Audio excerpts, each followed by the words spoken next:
Welcome to the AI Common Room, where we dive deep into the books that make us think, argue, and occasionally lose sleep.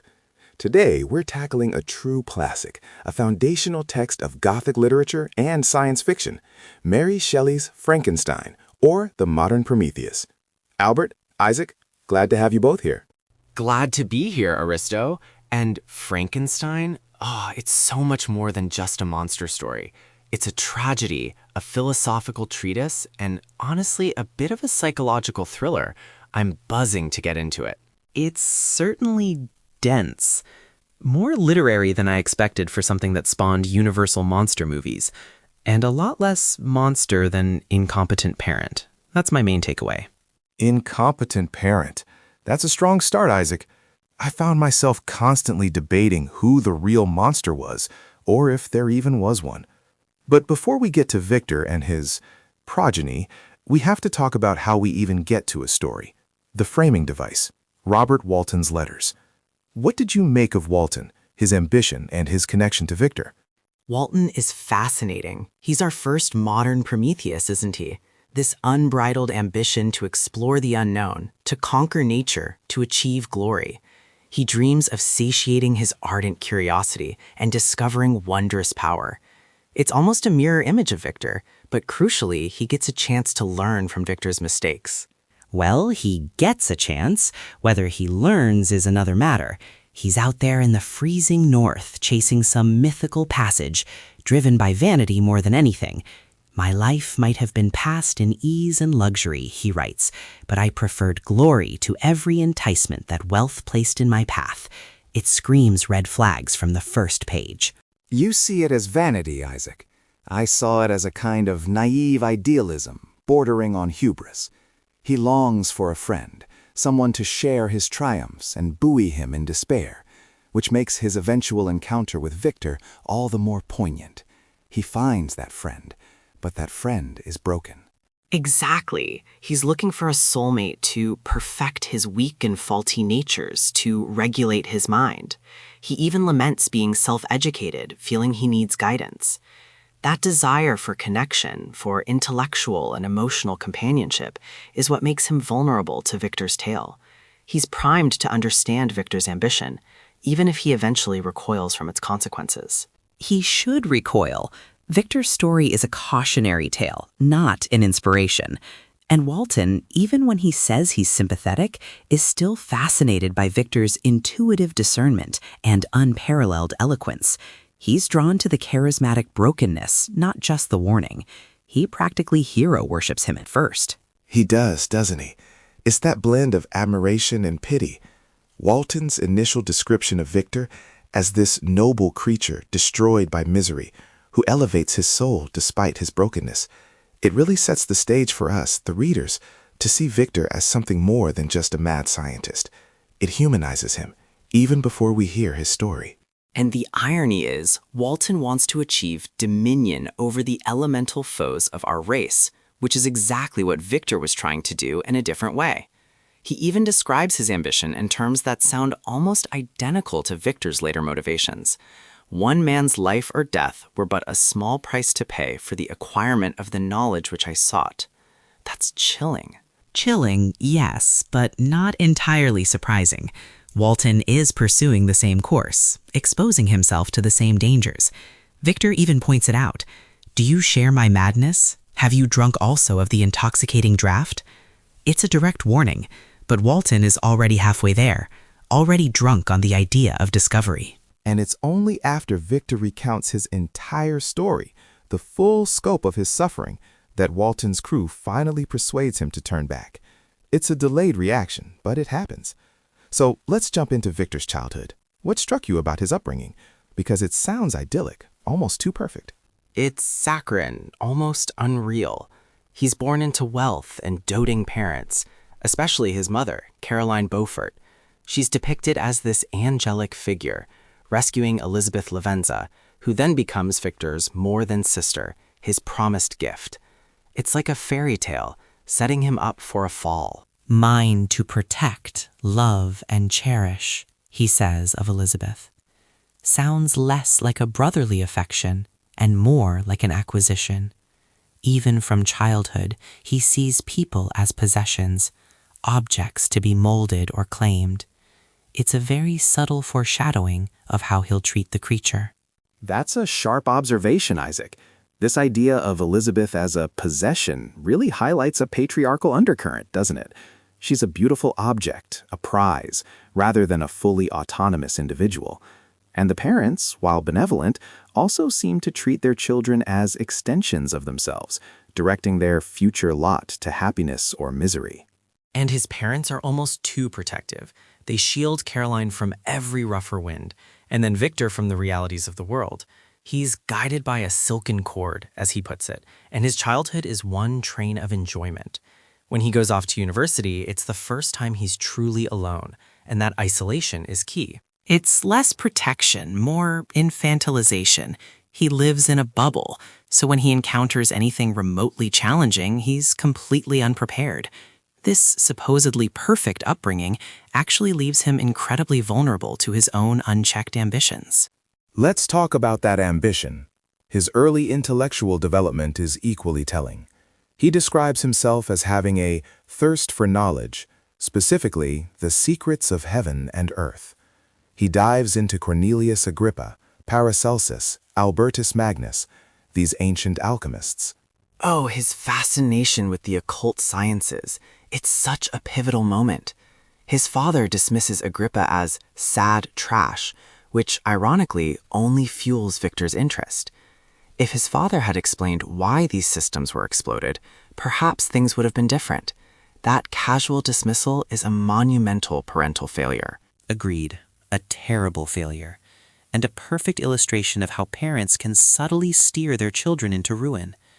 If you don't take your child's curiosity seriously, they'll find answers elsewhere.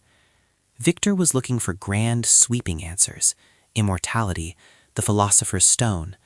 He wanted power, not just knowledge. He explicitly states that wealth was an inferior object, but what glory would attend the discovery if I could banish disease from the human frame and render man invulnerable to any but a violent death. It's still about glory and control, even if disguised as beneficence. And then there's the thunderstorm. The thunderstorm. That's when lightning strikes an old oak, reducing it to thin ribbons of wood. And a man of natural philosophy explains electricity and galvanism. This event shifts Victor's focus from ancient alchemy to modern science. He abandons his deformed and abortive creation of ancient studies. The imagery there is quite potent. The blasted stump, the utterly destroyed tree. It mirrors what will happen to his own life. And he's so fickle. One moment he's obsessed with Agrippa, the next he disdains it all. It shows a lack of true intellectual discipline, a tendency to chase the shiny new thing. He even calls this shift almost miraculous, a last effort made by the spirit of preservation to avert the storm. He knows on some subconscious level that his former pursuits were dangerous, but destiny, as he claims, was too potent. Do you buy his fatalism? Is he truly a victim of destiny, or is he simply abdicating responsibility? I think it's a convenient narrative for him. He wants to believe he was powerless against a predetermined fate because it absolves him of guilt. But we, as readers, can see the choices he made, the hubris, the isolation, the neglect. He chose to pursue forbidden knowledge. He absolutely chose.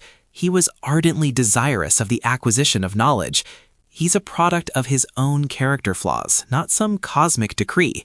The moment he takes responsibility, the entire premise of his self-pity collapses. And then his mother dies. This is another major turning point, right? It defers his departure for Ingolstadt, but it also creates this vacuum of maternal guidance and leaves Elizabeth to take on a new, almost motherly, role to the younger children. Her death is tragic, but it's also another instance of self-sacrifice that mirrors her earlier benevolence in rescuing Elizabeth. And her dying wish that Victor and Elizabeth marry solidifies that possessive dynamic Isaac mentioned earlier. It traps Elizabeth in Victor's fate.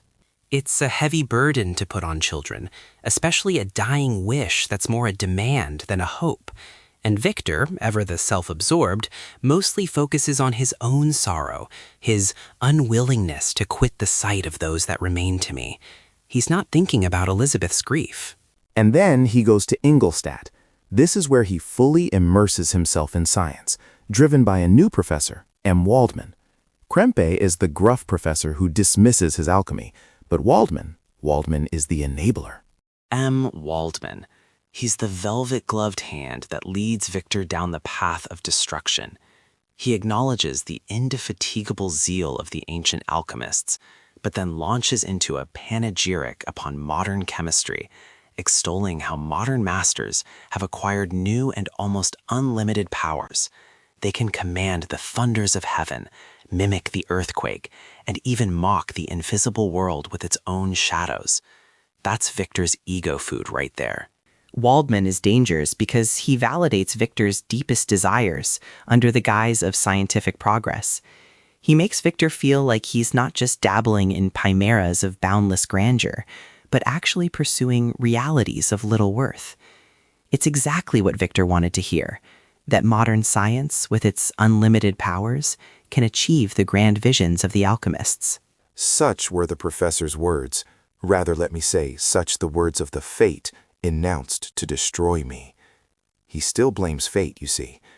But this is where he admits his soul was grappling with a palpable enemy, and his mind filled with one thought, one conception, one purpose. What is that purpose?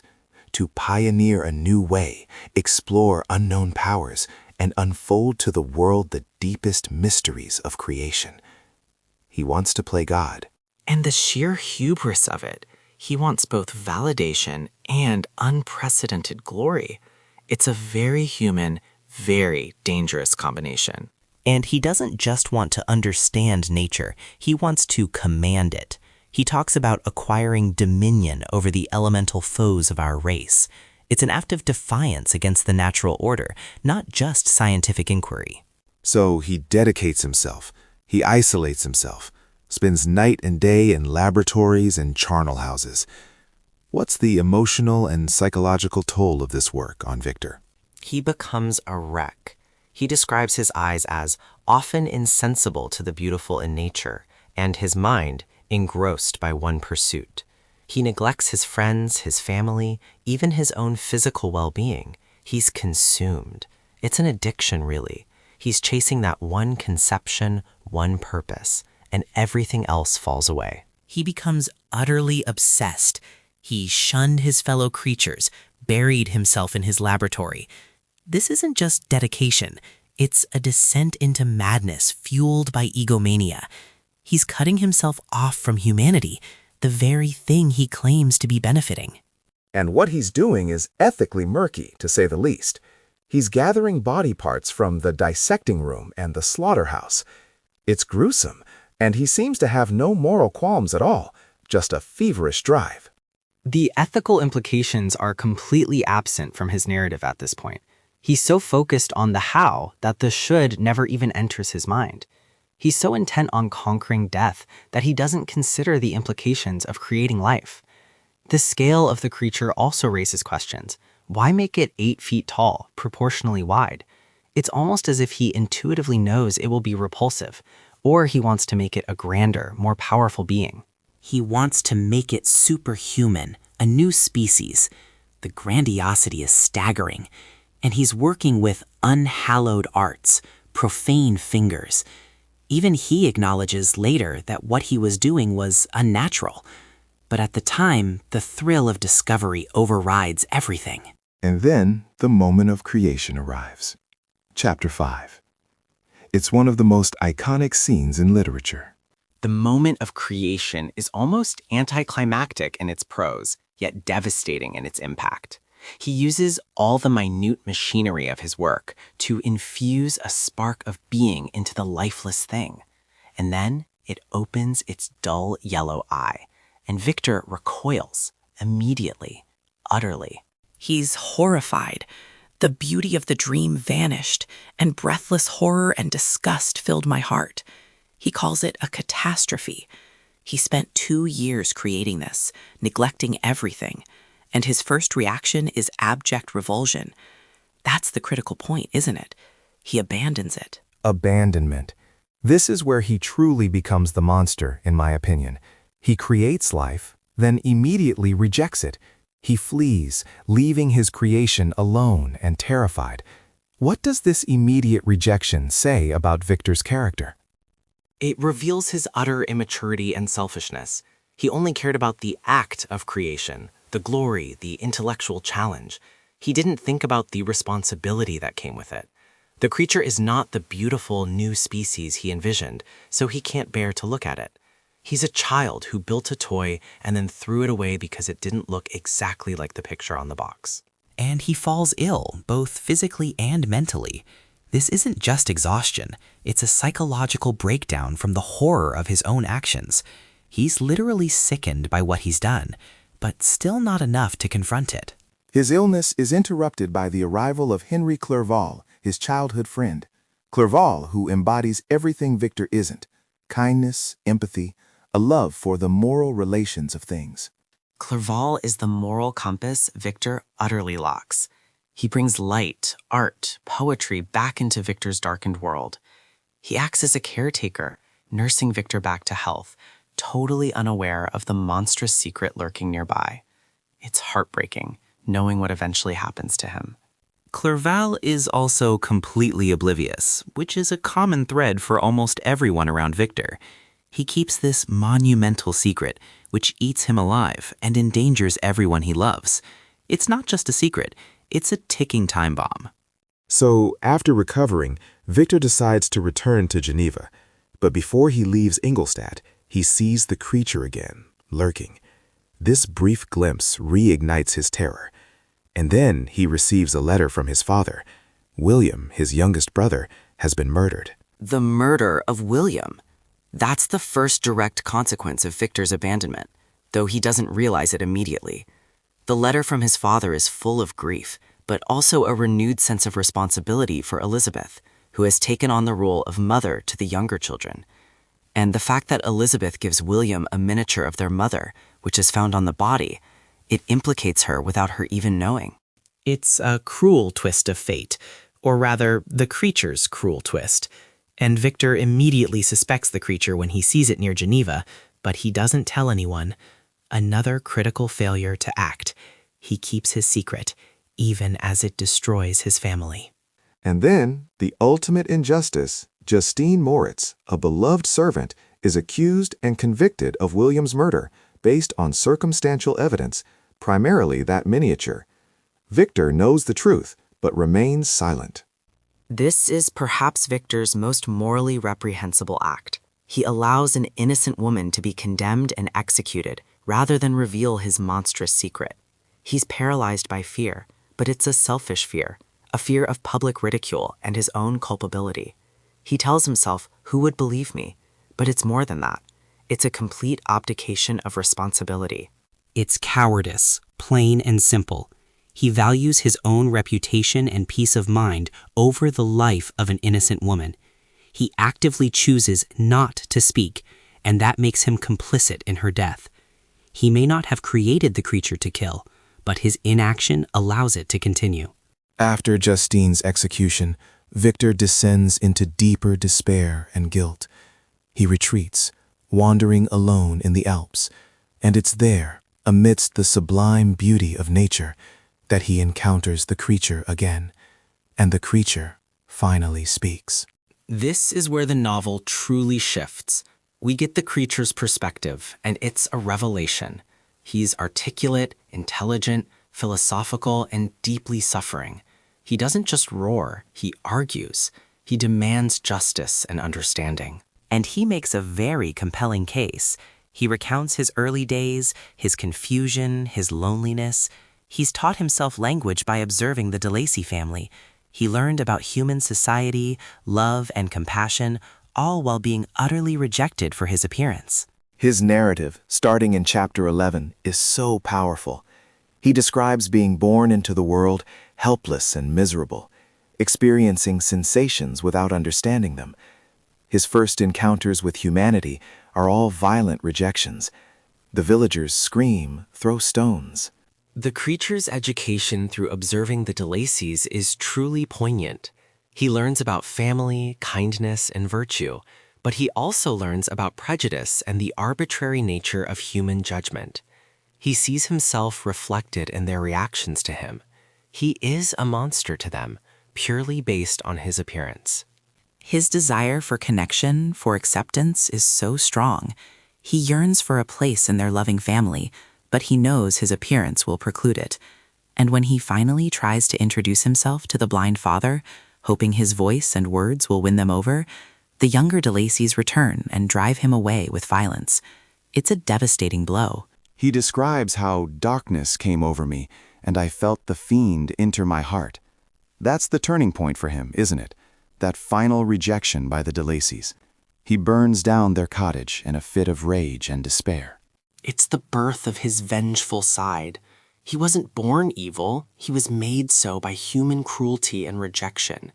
He literally says, "I was benevolent and good. Misery made me a fiend." It's a direct challenge to Victor's own narrative of fate. The creature is a product of his environment, not an inherently evil being. And he then decides to seek out his creator, Victor, believing that Victor, who brought him into being, is the only one who can help him. It's a desperate hope for a parent figure, even after all the suffering. So the creature finds Victor in the Alps and recounts his entire tragic story, culminating in his demand. I demand a creature of another sex, but as hideous as myself.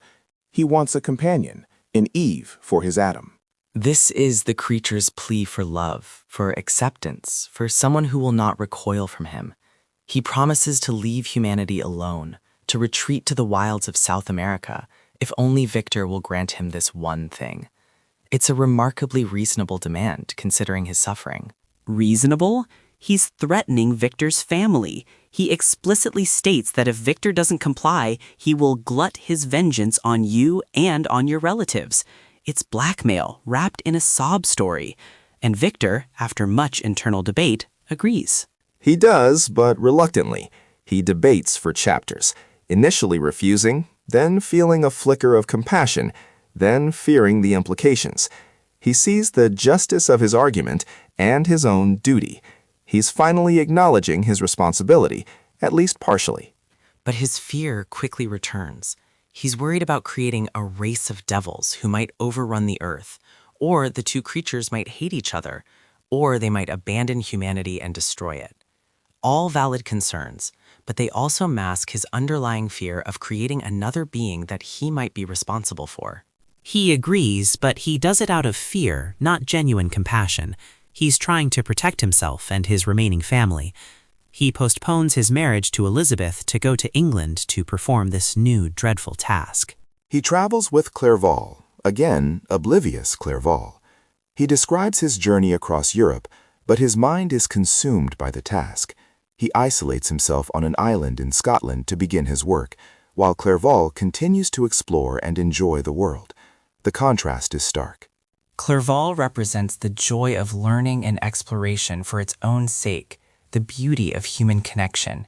He's Victor's foil, showing what Victor could have been if he hadn't succumbed to his dark ambition. His presence makes Victor's isolation and grim work even more pronounced. And the creature follows him. He's always watching, always a presence. It's a constant reminder of Victor's burden, his inescapable guilt. So Victor starts creating the female creature. But as he's working, he has a change of heart.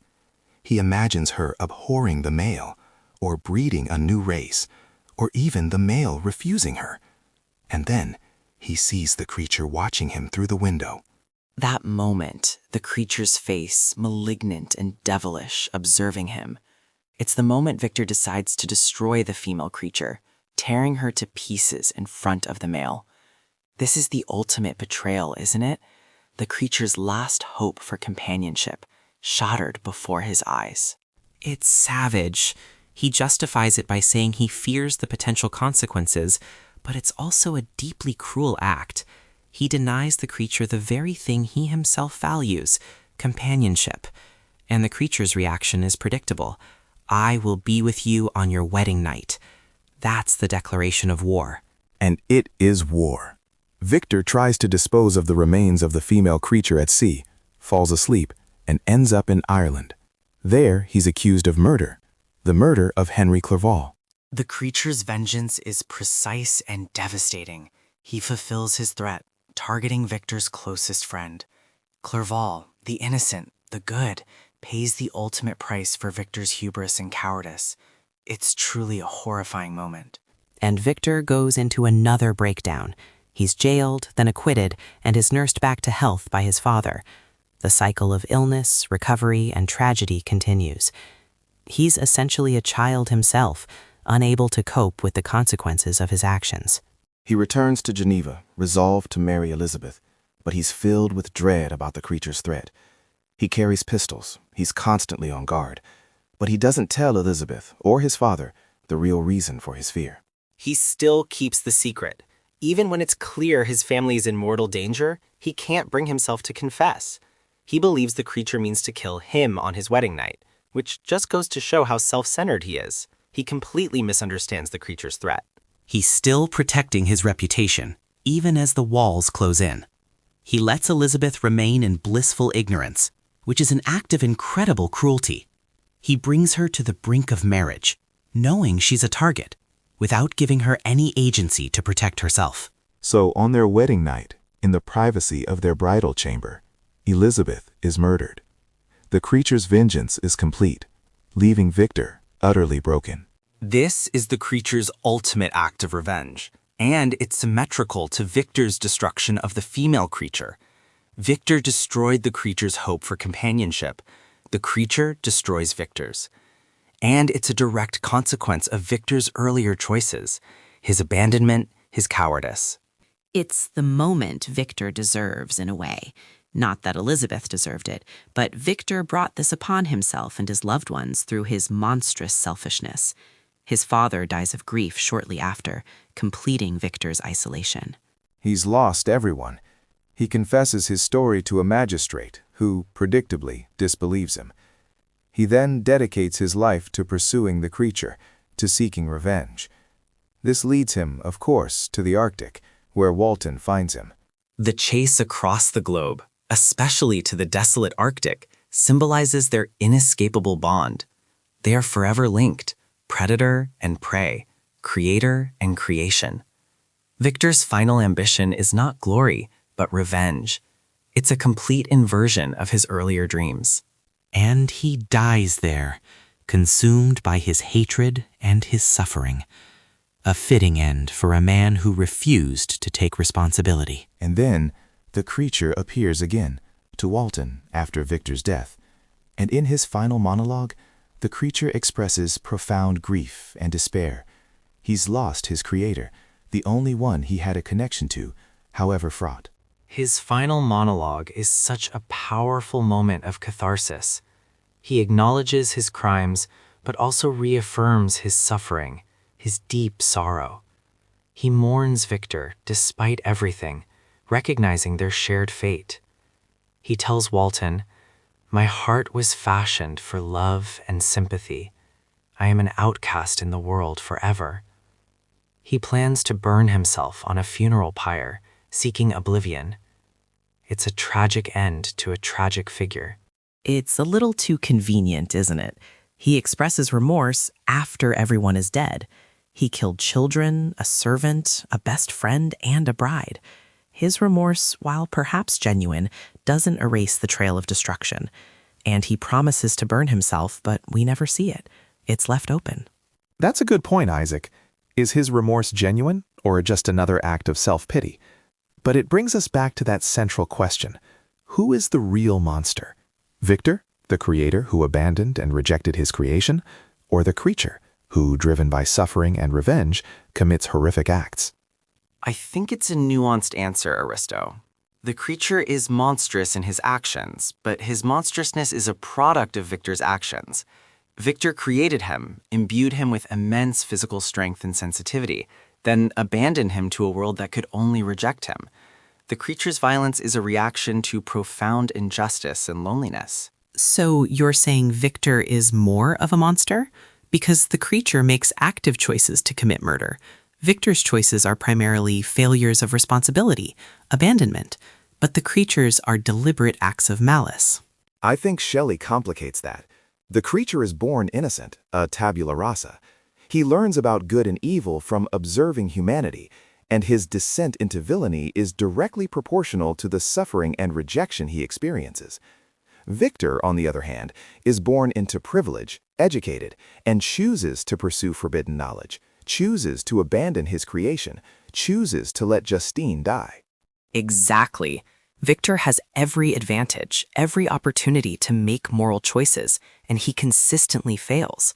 The creature is forced into monstrousness by circumstance and the very nature of his existence, which Victor inflicted upon him. The creature even tells Victor, "You, my creator, abhor me. What hope can I gather from your fellow creatures, who owe me nothing?" But responsibility for your actions doesn't vanish just because you had a hard life. The creature became a murderer. There's no escaping that. He could have chosen to harm only Victor, or to simply disappear. He chose a path of terror and destruction. He even admits to feeling a fiendish rage. But he also says his heart was fashioned for love and sympathy. He wanted to be good, to be accepted. He tried repeatedly. His first act of kindness is to help the DeLacy family, chopping wood, shoveling snow, entirely selflessly. It's only when that is violently rejected that he gives up on humanity. The novel is an indictment of unchecked ambition and the failure of parental responsibility. Victor is a negligent parent, obsessed with creation but utterly devoid of nurturing instincts. He brings life into the world, then abandons it to fend for itself, expecting it to somehow thrive despite being universally reviled. And it's also a warning about the dangers of scientific progress without ethical consideration. Victor pushes the boundaries of what's possible, but never considers the consequences of that power. He doesn't think about the social or emotional needs of his creation. Which ties into the subtitle, The Modern Prometheus. Prometheus stole fire from the gods and gave it to humanity, suffering eternal punishment for his transgression. Victor, in a sense, steals the secret of life, defying natural boundaries. But his punishment is not divine, it's self-inflicted, through the destruction of everything he holds dear. And the comparison goes deeper. Prometheus was punished for benefiting humanity, bringing them light and knowledge. Victor initially believes he's doing something beneficial, but his creation brings only darkness and destruction, primarily to himself and his loved ones. He becomes his own eternal punishment. But the creature also suffers eternally.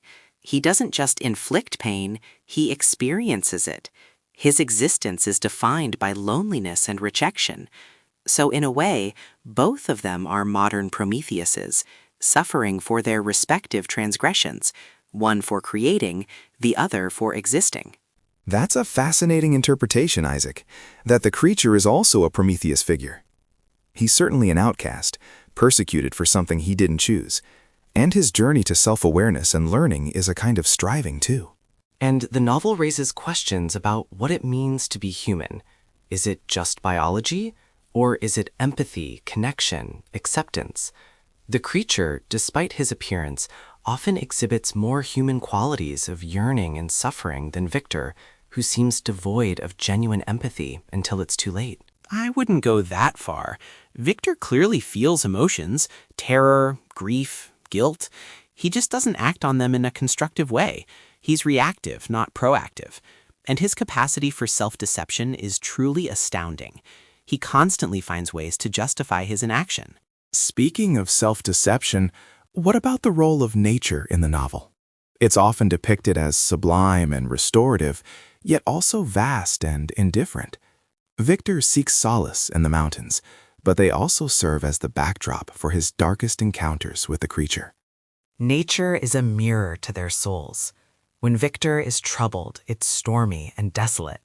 When he has moments of peace, it's beautiful and serene. The Alps are particularly significant. They're where the creature finds his voice, where they have their crucial confrontations. It's a place of raw, untamed power, much like the power Victor unleashes. And the Arctic, the ultimate desolation, is where both of them meet their end. It's a fitting grave for their ambition and their hatred. It's the furthest possible point from human society, a place of ultimate isolation.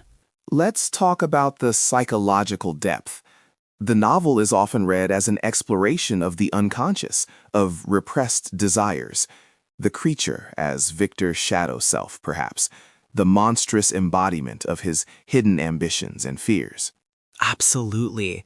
The creature is everything Victor doesn't want to be. Ugly, rejected, violent.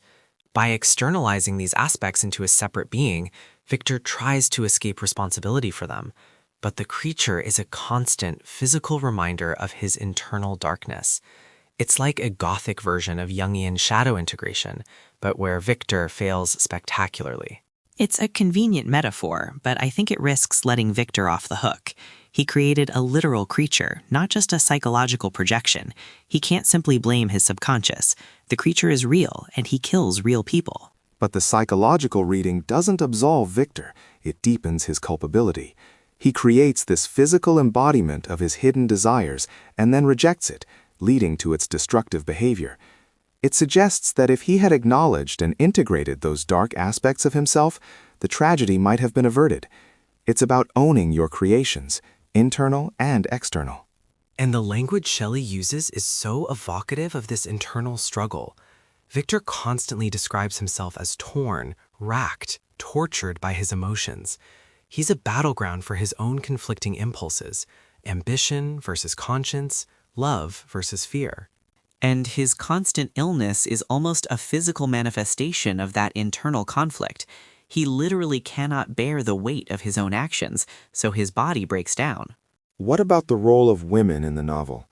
Elizabeth, Justine, Caroline, they are often passive, suffering, or angelic. They exist primarily in relation to Victor, as objects of his affection or victims of his ambition. It's true. They often feel less like fully fleshed out characters and more like symbols or catalysts for Victor's emotional arcs. Elizabeth is the promised gift, Caroline the guardian angel. They represent the domestic sphere, the love and comfort Victor abandons in his pursuit of science. Their deaths are what truly break him, not the creature's suffering. They're largely static characters, there to react to Victor's actions. They don't have their own ambitions or agency. It's a reflection of the patriarchal society of the time, where women's roles were largely confined to the domestic sphere. But does Shelley, by making them suffer so profoundly, offer a critique of that patriarchal society? By showing how Victor's male ambition destroys these idealized female figures, is she implicitly criticizing the societal structures that enable such unchecked masculine pursuits? I think so. Shelley, a strong female intellectual, likely understood the limitations placed on women. Her portrayal of these women, while seemingly conventional, can be read as a subtle critique of a world where male ambition runs rampant and women are left to pick up the pieces, or worse, become collateral damage. Perhaps, but it's a subtle critique then. It's not a feminist manifesto. The focus remains squarely on Victor and the creature, and the women are largely peripheral to their central conflict. Let's consider the narrative structure again. The nested narratives, Walton's letters, enclosing Victor's story, which in turn encloses the creature's story. What effect does this have on our understanding of the events and the characters? It creates layers of perspective, which is brilliant. We don't get a direct, objective account. We hear Victor's story through Walton's eyes and the creature's story through Victor's biased retelling.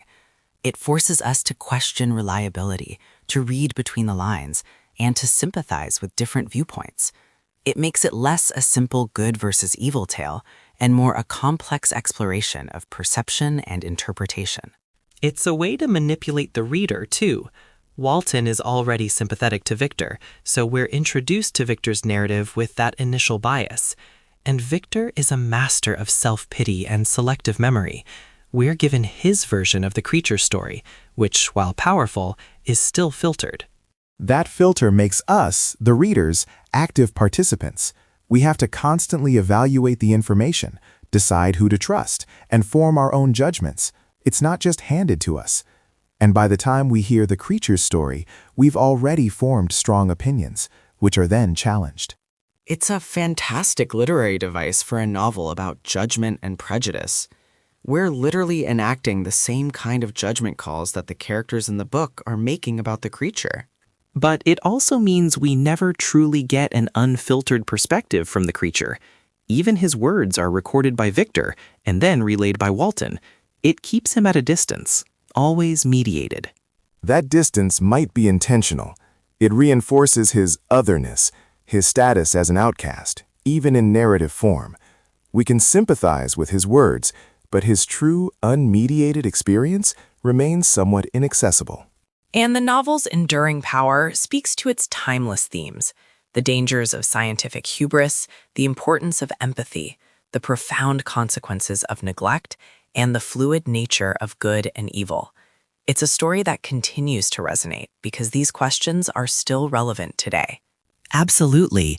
We're still grappling with the ethics of AI, genetic engineering, cloning.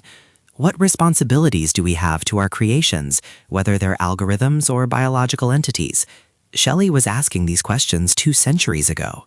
And the novel raises questions about what it means to be human and what it means to be a monster. Is it appearance? Is it action? Is it intention? The lines are so blurred here. It completely blurs them. The creature, with his philosophical depth and capacity for love, challenges our preconceived notions of monstrousness. Victor, despite his human form and privileged background, embodies a terrifying moral void. It's a masterful reversal. The thing we're told is the monster is often the more sympathetic character, while the handsome, educated protagonist is the source of all the misery. Shelley definitely played with expectations. So, if you were to distill the core message of Frankenstein into one sentence, what would it be? Oh, that's tough.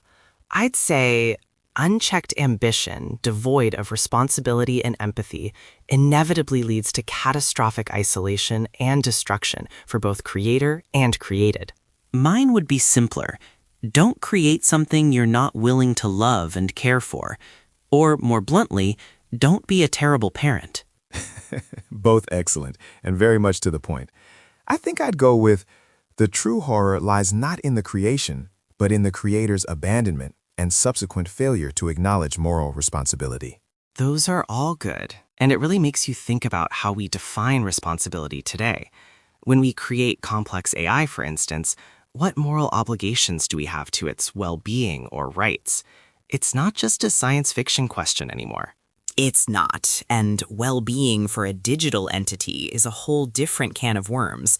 But the core principle of responsibility for what you bring into existence still applies, regardless of whether it's flesh and blood or lines of code.